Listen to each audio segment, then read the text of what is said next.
afternoon, ladies and gentlemen, from the gym over here, Cops and Kids. You can see it right behind and right in front of us is Coach Sosa. Coach Sosa, thanks for always welcome, myself and all the medias over here. How No you problem. feeling? You guys are always welcome. Always welcome. Thank you. I appreciate for always kind and always support and the love that you show us always.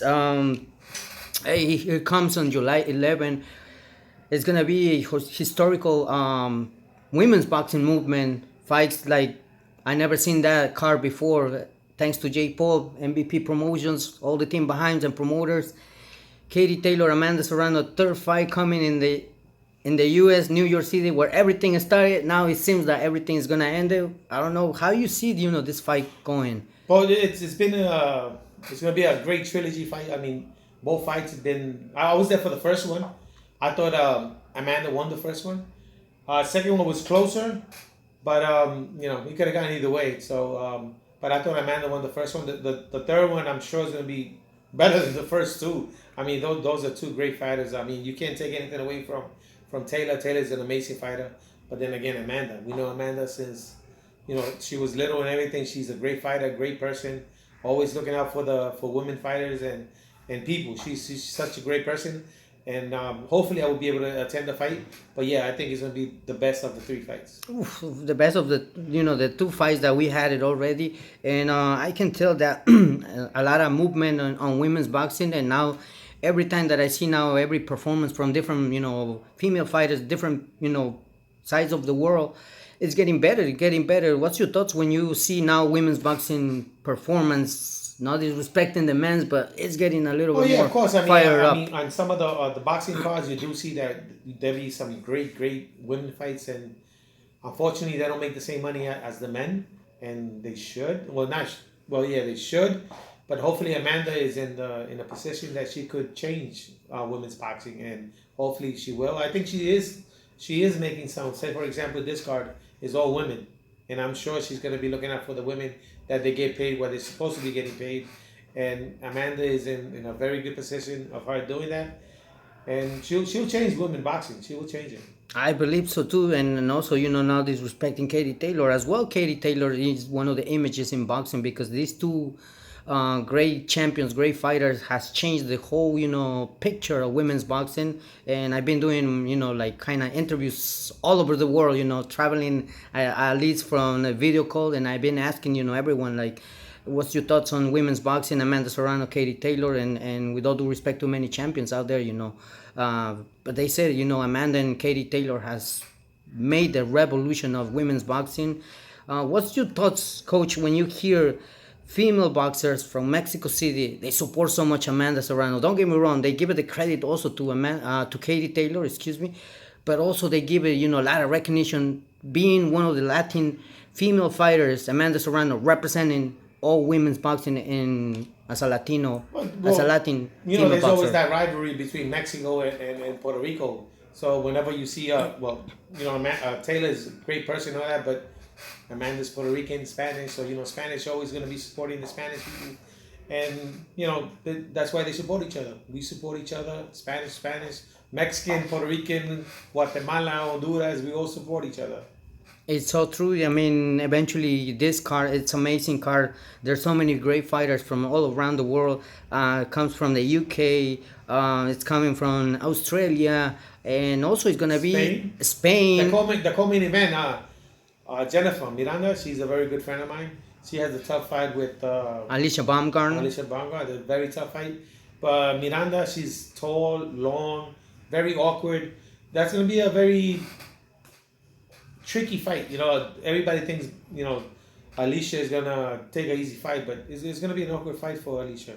Well, I'm intriguing, to see what outcome it will be in this fight, and especially also Yamileth Mercado coming and representing Mexico. And if I'm not mistaken, that will be the night time to defend her title, and also against another champion. What's your thoughts when you see a Mexican fighter stepping, in the most famous arena, Madison Square Garden, coming in and representing? It's great for women boxing. It's great for Mexican women boxing, and hopefully, women in boxing in Mexico, they see that, they get they'll step it up a little more so they could be here.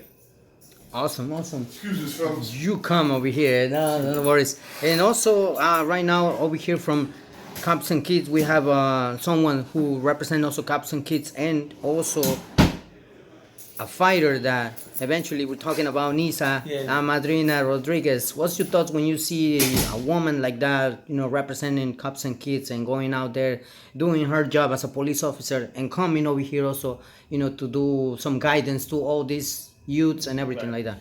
Well, Nisa Rodriguez, she's a great person, great boxer. She won the Golden Gloves, I believe, like 8, 9 times. The New York Golden Gloves. She was a national champion in the United States. She rep Puerto Rico in the Olympic team. In their Olympic team. And she's a police officer. She comes, donates her time, and everything. She's a fighter. I mean, she's like 6 feet. She could fight from anywhere from 154 to 168, and she can fight. Watch out for her, Nisa Rodriguez. She's coming. She's coming, and I just spoke with her. I wish that she would get the opportunity to fight for a world title. I think she's ready. Yeah, unfortunately, she's like 3-0, I believe, or something like that. But the good thing about women, there's not a lot of women. So Exactly. I mean, with 7 fights, 8 fights, you're already in a position to fight for a title. And her, the way they're moving her, I think another 4 or 5 fights it will be for a world title. That'd be awesome to see, her coming, and achieve, greatness and one of the world titles, whatever, title appears in her career. And we'll see what outcome it will be. Coach, I know the time is valuable, talking about that, any experience that you would like to share, during your career? Because I always said, this quote, and I always mention to this quote, coaches make champions. That's my... Yeah, well, I mean, it does. Coaches do make champions. It takes a lot of time, a lot of dedication to the fighter. I mean, to the kids, and also, but at the same time, it takes away time from your family. I'm saying, for being with the kids, helping them out, helping them grow as fighters and all that. It takes time away from your family, missing birthdays, anniversaries, all that. But we're here to change lives. I mean, my kids understand me, my wife understands me, so they're happy, and I help change lives in the future. Hopefully does, and everything, and time be so valuable from it, this whole generation of youth fighters, because I bet you have missed so much things in life, dedicating to the sport of boxing, dedicating to to the fighters and all of that. But I'm hoping all these kids, they appreciate the time, and nothing, just give it a salute, the respect that you deserve, because I mean that goes out there for all coaches, whoever is gonna watch this interview.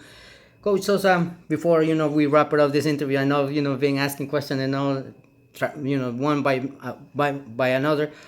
Canelo Crawford, what's your thoughts? Can Crawford defeat Canelo?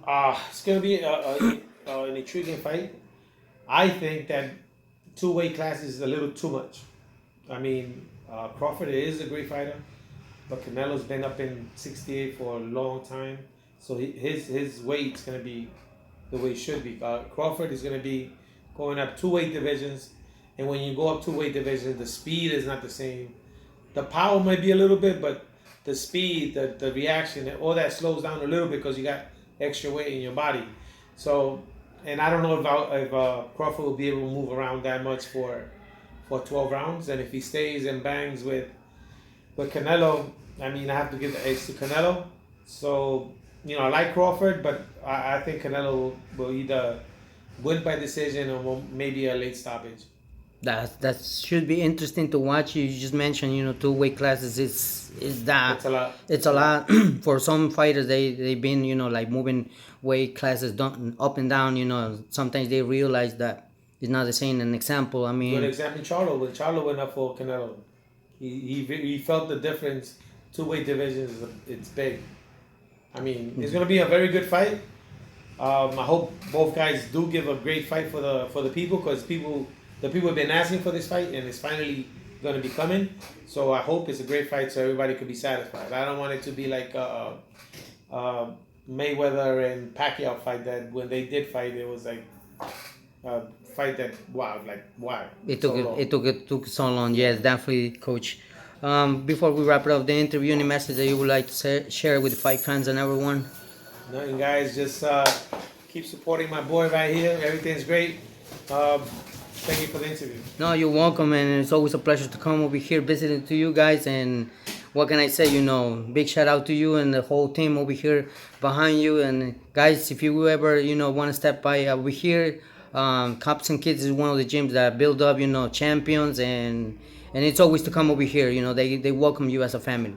Anytime. Thank you, Coach. Appreciate it for that.